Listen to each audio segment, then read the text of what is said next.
De l'importance de la religion comme ciment des peuples. Depuis quelques décennies, le pouvoir politique veut gérer la dimension sociale de notre culture. Vieux rêve révolutionnaire du siècle des Lumières, remplaçant Dieu et la religion par le sentiment national. Or, la construction de l'Europe et derrière la mondialisation sont en marche, sans nul contrôle.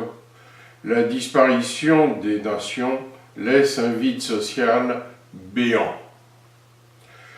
De plus, l'individualisation outrancière de la société moderne aboutit à la perte du sentiment social au profit de réseaux virtuels.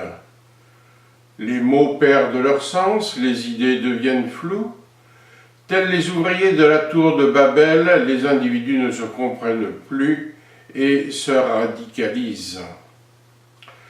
La laïcité politique est sûrement un bien, au sens où la politique a quelque avantage à s'éloigner des religions individuelles, mais lorsque la politique veut gérer le sentiment moral de la société, en renvoyant la religion au rang des superstitions, ce même pouvoir politique oublie que c'est la religion qui établit la morale. Or, lorsque la démocratie qui nous gouverne devra affronter les superstitions individuelles irrationnelles et désorganisées qui gouvernent le peuple, entendons le grand nombre, il faudra des siècles pour reconstruire ce qui aura été détruit, alors que les cultures qui auront préservé leur force de cohésion triompheront sans difficulté réelle. Il apparaît que la déculturation produite par le monde moderne, source d'incompréhension réciproque, engendre affrontements et conflits. Comprendre les grandes religions en dépassant leur premier niveau de lecture est un préalable à toute réflexion sur l'avenir spirituel de notre humanité. En effet, le vivre ensemble, messe du dimanche, sacrement public, monuments religieux, etc., c'est du domaine du religieux sociétal.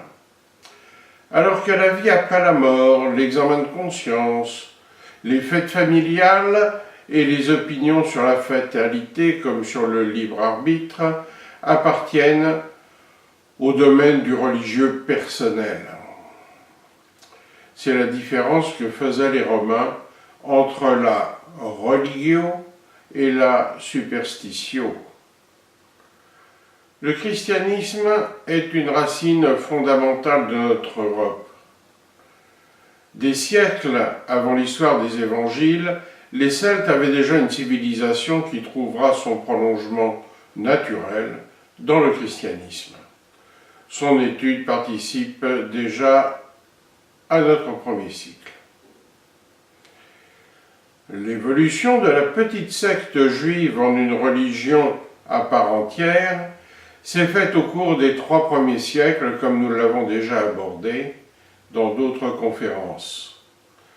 Mais la transformation en religion d'État s'étale à partir du IVe siècle jusqu'au 8e siècle, car les grandes décisions doctrinales, les résolutions déliant les situations conflictuelles, furent le résultat des 7 conciles dits écuméniques, car rassemblant en leur début toutes les plus importantes des communautés chrétiennes.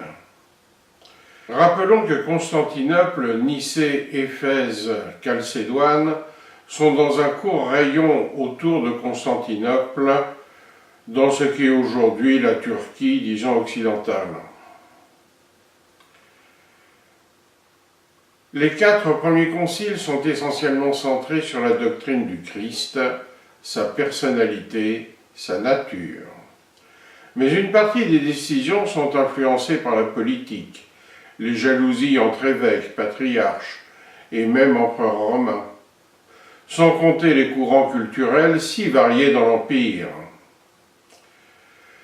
Quand on connaît la position du père, pater familias, dans la culture romaine, il est évident que la définition de la relation Père-Fils dans la Trinité a été particulièrement l'objet de l'attention de Constantin et de ses conseillers. Les premières fissurations de l'unité chrétienne furent d'origine culturelle et politique. Culture grecque, arménienne, assyrienne, chaldéenne, syrienne et sur l'autre front germanique. Les conciles reconnus comme écuméniques tant par l'Église catholique que par l'Église orthodoxe sont au nombre de 7. En l'an de grâce 325, Nicée 1. Premier concile de Nicée. Les évêques ont reconnu que Dieu s'est fait homme en Jésus-Christ, qui est Fils de Dieu. 381. Constantinople 1. Les évêques adoptent le dogme de la Trinité et accordent aux évêques de Rome et de Constantinople une prééminence par rapport aux autres évêques. En 431, à Éphèse, le Concile affirme l'unité du Christ dès sa conception et appelle sa mère, Mère de Dieu, celle de celui qui est Dieu par nature, Théotokos. Il condamne Nestorius. Chalcédoine en 451. Le Concile affirme que Jésus-Christ est à la fois Dieu et homme. Les deux natures, humaine et divine, en la personne de Jésus-Christ, sont consacrées. Constantinople II, en 553. Ce concile réaffirme la condamnation du nestorianisme.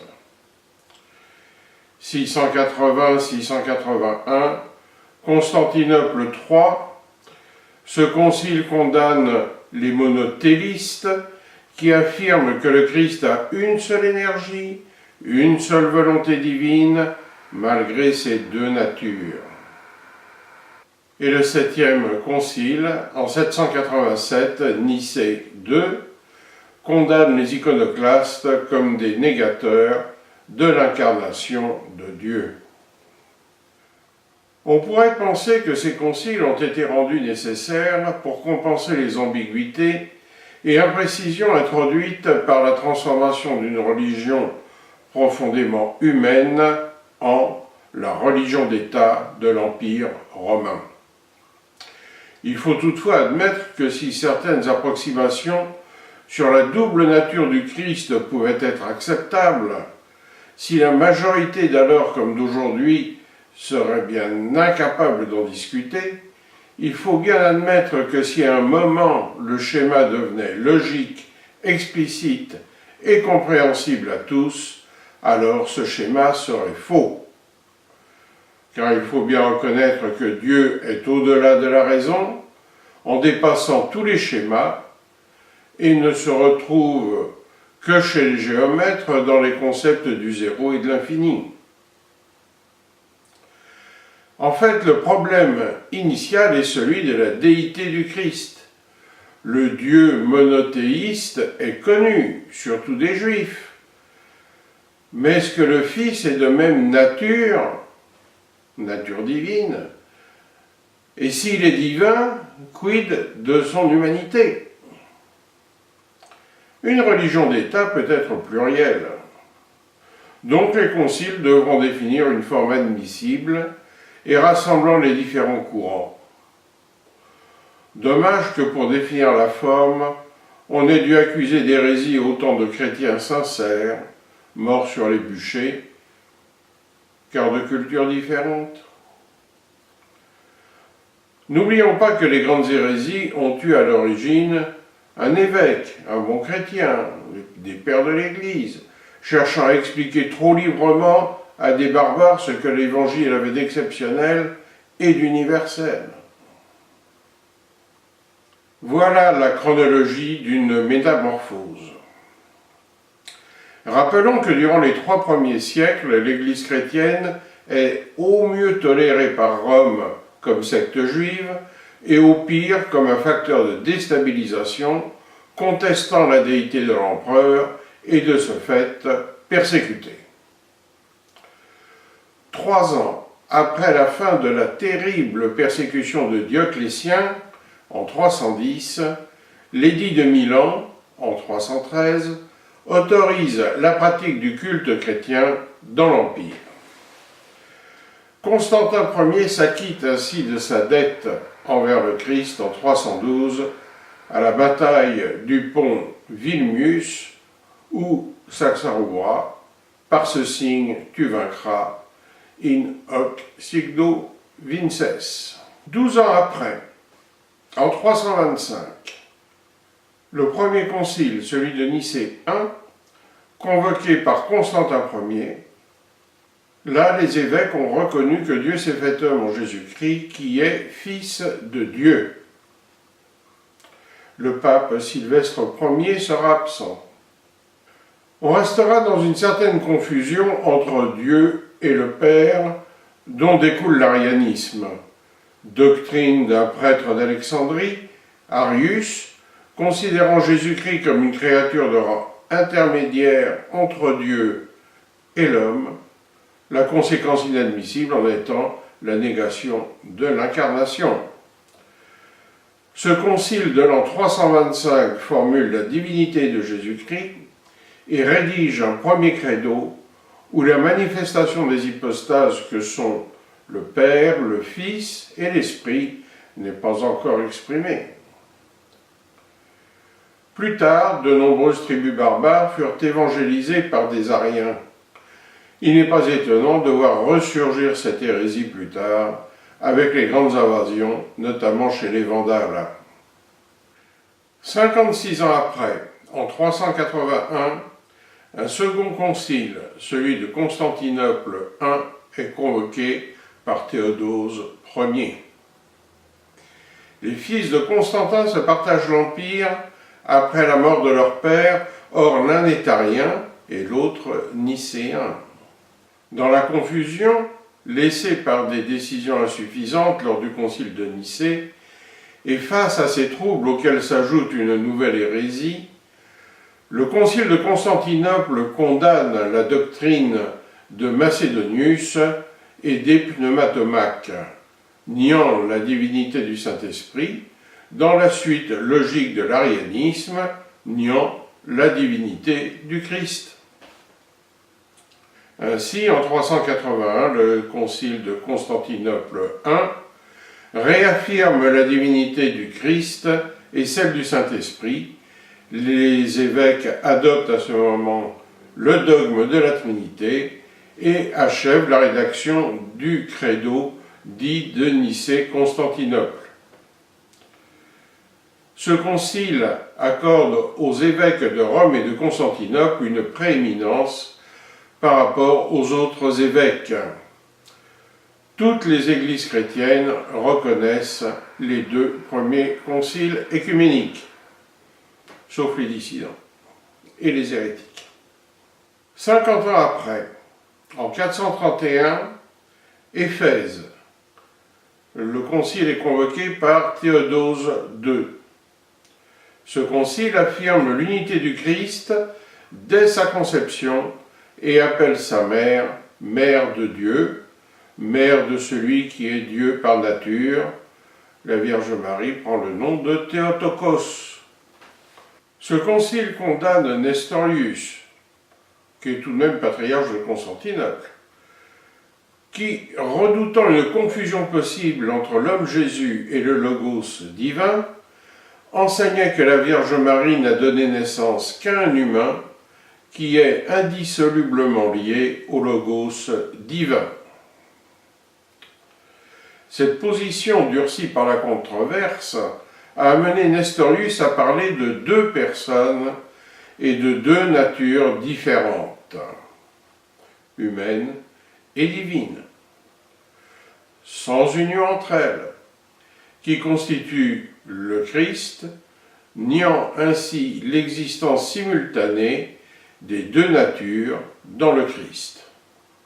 Cyril d'Alexandrie y joue un rôle prépondérant. Les églises dites nestoriennes ont rejeté ce concile et se séparent de l'église impériale. Pour la petite histoire, Gengis Khan était chrétien nestorien. 20 ans après, en 451, à Chalcédoine, le concile est convoqué par Marcien. Le concile affirme que Jésus-Christ est à la fois Dieu et homme. Les deux natures humaines et divines, en la personne de Jésus-Christ, sont consacrées. C'est le symbole de Chalcédoine. Il parvient ainsi à un point d'équilibre dans l'expression de la Christologie, affirmant, à la suite de Nicéen et de Constantinople I, la divinité du Christ, mais en maintenant son humanité contre ceux qui la supposaient absorbée par la divinité. Et d'autre part, l'unité de sa personne à la suite d'Éphèse. Il est cependant rejeté par ceux qui pensèrent que cette dualité, fortement affirmée, était une remise en cause de l'unité proclamée par saint Cyril et par le concile d'Éphèse en 431. Flavien de Constantinople et Léon Ier de Rome y ont joué un rôle prépondérant. Les églises dites monophysites, qui admettent une seule nature du Christ et nient la nature humaine, ont rejeté ce concile de Chalcédoine de 451. C'est 250 ans après, en 553, Constantinople II. Ce concile est convoqué par Justinien et il affirme la condamnation du nestorianisme. Une fraction notable des églises en Syrie et surtout en Égypte refusait toujours de reconnaître les décisions du concile de Chalcédoine. Ensuite, c'est 130 ans après, en 680-681, Constantinople III, convoqué par Constantin IV. Retour des contestations sur la nature du Christ. Ce concile condamne les monothéistes qui affirment que le Christ a une seule énergie, une seule volonté divine, malgré ces deux natures. Ensuite, on a un petit concile, un concile orliste, en 691-692, qui est appelé concile quinisexte ou pentecte, concile in Trullo, convoqué par Justinien II. Ce concile, considéré comme la prolongation et l'achèvement du précédent, ne fait pas nombre avec lui pour cette raison. Il fixa en outre des règles de discipline, telles que l'âge requis pour pouvoir être ordonné prêtre ou diacre. Il édicta la première règle d'un concile à propos des icônes. Ensuite, c'est 93 ans après, en 787, que le 7e concile, celui de Nicée II, convoqué par Irène l'Athénienne, se tient. Le concile affirme que l'honneur rendu aux images s'adresse non à l'image elle-même, mais à la personne qui y est représentée. Il établit une distinction entre l'adoration qui ne doit s'adresser qu'à Dieu et la vénération que l'on porte à des images, à des reliques ou à des saints, pour rendre grâce à Dieu. Il condamne ainsi les iconoclastes comme des négateurs de l'incarnation de Dieu. Et ce n'est que 13 ans plus tard que Charlemagne est couronné empereur en l'an 800. Nos réflexions à ce terme sont les suivantes. L'Église du Christ n'est pas un corps juridique constitué, mais il est une unité infinie dans tout ce qui vit. Avant les patriarcats, déjà, les églises vivaient. On a des églises apostoliques fondées par des apôtres, d'autres non, fondées par des communautés de fidèles. Avec les patriarcats, une première organisation des confessions s'opère. Les trois patriarcats sont des grands sièges d'évêques, plus importants que les autres. Alexandrie, fondée en 42 par saint Marc, et Antioche, fondée par saint Ignace en 69. Le Saint-Siège de Rome sera évidemment fondé par saint Pierre. Mais les grands sièges sont aussi des préfectures de l'Empire. Il faudra attendre le concile de Nicée en 325, puis celui de Chalcédoine en 451, pour que soient fixés les 5 patriarcats et établissant à même niveau Jérusalem et Constantinople, nouvelle capitale de l'Empire romain d'Orient.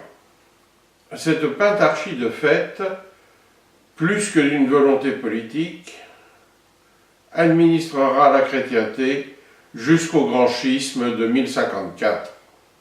Les églises hérétiques sont alors très marginales et ne risquent plus de faire éclater l'unité globale du message de l'Évangile. Comprendre Dieu, c'est comprendre la vie. La quête d'une vérité unique est la quête de Dieu, car l'unicité, c'est Dieu. La justification sur l'amour est la justification sur Dieu, car l'amour, c'est Dieu. Le respect de la vie, c'est le respect de Dieu, car la vie, c'est Dieu.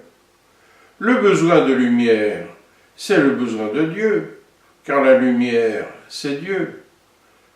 La volonté d'absolu, c'est la volonté de Dieu, car l'absolu, c'est Dieu. La soif de compassion, c'est la soif de Dieu, car la compassion, c'est Dieu. La recherche de justice est la recherche de Dieu, car la justice, c'est Dieu. La découverte du bonheur, c'est la découverte de Dieu, car le bonheur, c'est Dieu.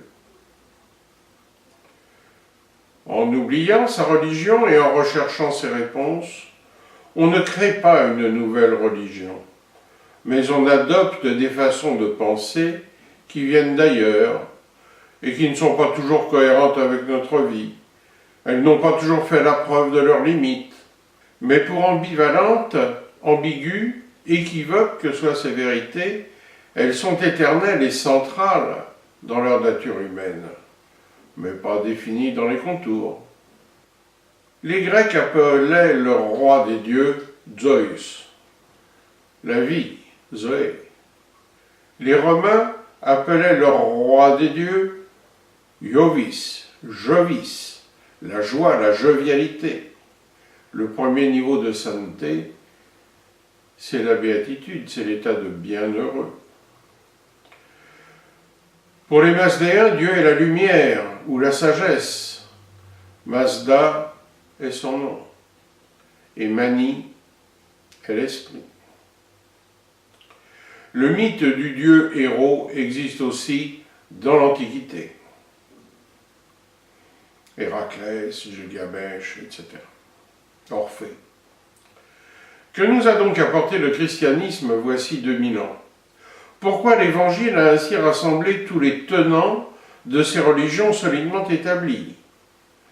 On peut tenter une réponse en considérant que le christianisme des origines a tout d'abord rendu accessible aux non-juifs la notion d'un monothéisme. Selon saint Paul, s'il n'existe qu'un seul Dieu, Dieu est le Dieu unique des nations, quel que soit le nom qu'on lui donne. L'évangile des origines n'est pas la religion où on adore le Christ comme Dieu, mais comme étant la nouvelle religion universelle, celle de la justification par l'amour. Cette religion, pour être complètement catholique, donc universelle, pour rassembler toutes les tendances, va adopter la notion de Sainte Trinité, qui réunit ainsi, volontairement ou non, les religions du Dieu créateur et paternel, le Dieu omniscient, du Dieu esprit universel, Dieu omniprésent, et de l'homme Dieu ou du Dieu fait homme, héros ou prophète, Dieu omnipotent. Pratiquement toutes les religions entrent dans un ou plusieurs de ces trois champs. En faisant de la religion du Christ la religion de l'Empire romain, Constantin résolvait un délicat problème d'unité culturelle. Mais cela ne fera que de retarder la chute de l'Empire qui restera inéluctable comme toute entreprise humaine, si grandiose soit-elle. Cependant, cette nouvelle religion devra, ce faisant, rester sur la juste voie du christianisme, l'orthodoxie. On comprend ainsi que l'universel catholique ou la juste voie orthodoxe n'appartiennent à aucune église en particulier, mais à toutes en général. Les traductions ne sont que pour les semeurs de discorde. Nous avons apprécié comment le langage des théologiens est souvent abscon, se terminant par des... De toute façon, c'est un mystère, alors ne cherchez pas à comprendre. Or, de nos jours, il y a ceux qui veulent comprendre, les jeunes qui ont fait 10 ou 15 ans d'études, les sceptiques. Tous ont besoin d'un tableau, qu'il soit vrai ou faux, mais qui permette de comprendre quelque chose dans ce Capharnaüm. Est-ce que tout est faux parce qu'il y a diversité? Peut-être que tout est vrai, car la vérité se révèle et que cette révélation s'opère autour d'expériences différentes et de chemins très spéciaux que sont ceux des différentes confessions. On voudrait suivre Platon et Descartes, que nul n'entre ici s'il n'est géomètre. Mais la géométrie est aussi l'art de raisonner juste sur une figure fausse. Sur 3 vertus théologales, faut-il les posséder toutes pour accéder à Dieu? Ou une seule suffit-elle? En ce qui concerne la foi qui nous intéresse plus ici, est-ce une façon de dire « je crois » ou « je sais ». Là s'agite le fantôme de la gnose. Or, la foi ne peut être retrouvée par certains qu'au travers de la connaissance, de la pratique de la vie et du don de soi. Nous savons que ce qui est né de l'histoire des peuples, c'est par ceci, plus sûrement, que le discours des théologiens. Puis, quand il faut se réunir, c'est souvent la politique qui s'en mêle encore. La confusion savamment entretenue par toutes les confessions entre le christianisme et son Église et leur propre confession. Cette confusion fait croire à tous à une unité qui n'existe pas vraiment sur terre, bien qu'elle soit réelle dans les cieux, le monde de la spiritualité.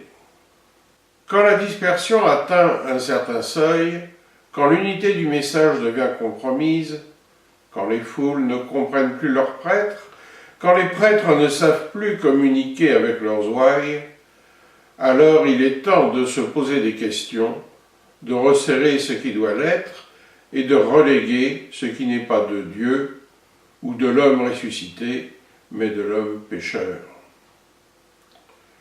L'homme a succédé à Vatican I à peine un siècle plus tard, et l'on préparerait un autre concile. Serions-nous en cours de mutation? Sous l'impulsion du pape François, une réactivation des forces profondes des fidèles est en train de se mettre en place, sans que l'on sache sur quoi cela va déboucher. Notre démarche est donc bien fondée de vouloir remettre en perspective les origines du christianisme dans un monde qui cherche à se projeter dans l'avenir. Notre expérience spirituelle, les traditions auxquelles nous avons eu accès et qui sont devenues les nôtres, la compétence de ceux qui furent nos maîtres et de certains de nos frères, tout cela nous porte vers la nécessité inévitable de préparer pour l'avenir une structure traditionnelle vivante, authentique. Nous avons en main de petites graines issues de nos expériences et de nos réflexions. À nous de les faire fructifier dans un terreau favorable pour que les cherchants des nouvelles générations n'aient pas à refaire tout le chemin et puissent profiter des acquis pour aller plus loin, plus haut et plus fort. Je vous remercie de votre attention.